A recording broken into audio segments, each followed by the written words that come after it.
Greetings, everyone. This is Hong Long from Hong Long Wuxia, and today I'm going to give you a very short review of The Ritual Killer, starring Morgan Freeman and Cole Hauser.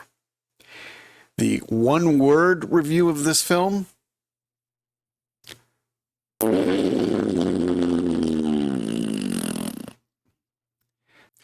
and the Bill Hicks review of this film: quick capsule review, piece of shit. Okay. So in the movie, apparently, the only one who actually knew how to act was Morgan Freeman. The rest did a very poor job of reading off of cue cards. Apparently, for the first time ever. It was just horrible. After a brief criminal introduction, Morgan Freeman is the first real speaking character, and he starts off as a lecturer, or he starts off as a professor giving a lecture to a bunch of college students. The first person to speak after him, I almost wanted to stop watching the movie then. It was just that bad. I mean, it's just horrible. Horrible. Okay, then there was an atrociously choreographed chase scene in which law enforcement officers were just bouncing off the fleeing villain. And of course, one cop was heard to say, "We need to catch him alive." And then the villain slits the throat of one of the cops, and still there's no use of deadly force. I mean, with a cop like 3 feet away holding a pistol. Okay, then we cut to the co-star. Again, a really bad acting from Mr. Cole Hauser.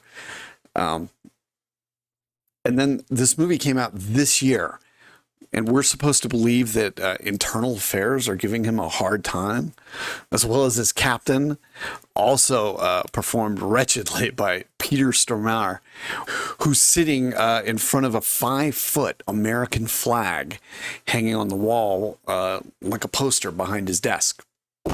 And giving him a hard time because Cole Hauser killed a suspect who was a pedophile.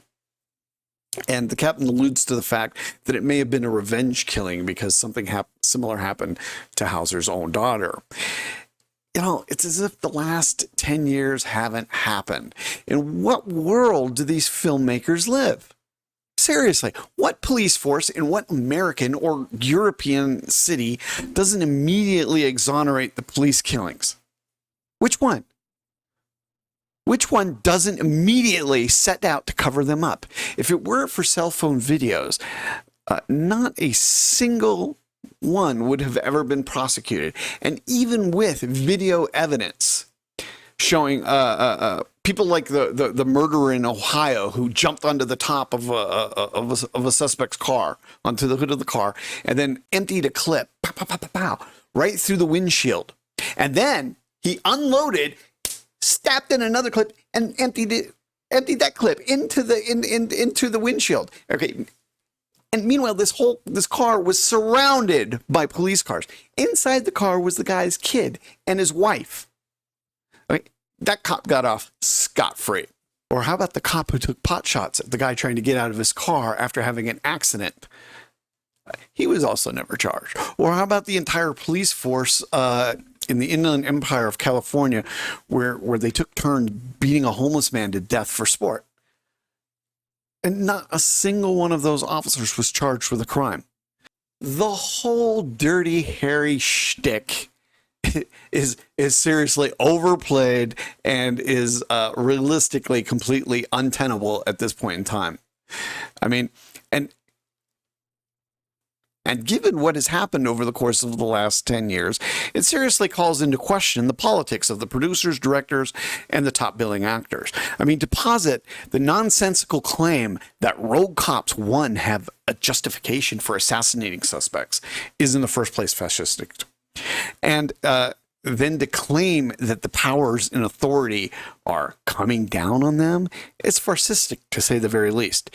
And there isn't a single mainstream politician who doesn't end up groveling at the foot of the police forces. The movie Dahmer, which came out last year, I think it came out last year. It probably gives the most realistic picture of police forces in regards to how they actually act and carry out their works in regards to criminal activity, and how the higher ups tend to cover up and whitewash police killings and misconducts. I literally had to stop watching this movie after the second time the police captain made his appearance.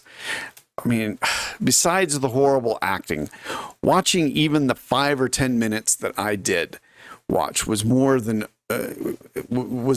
odious than walking past a barn-sized pile of cow excrement. And I know of whereof I speak. Don't. Whatever you do, don't watch this piece of trash.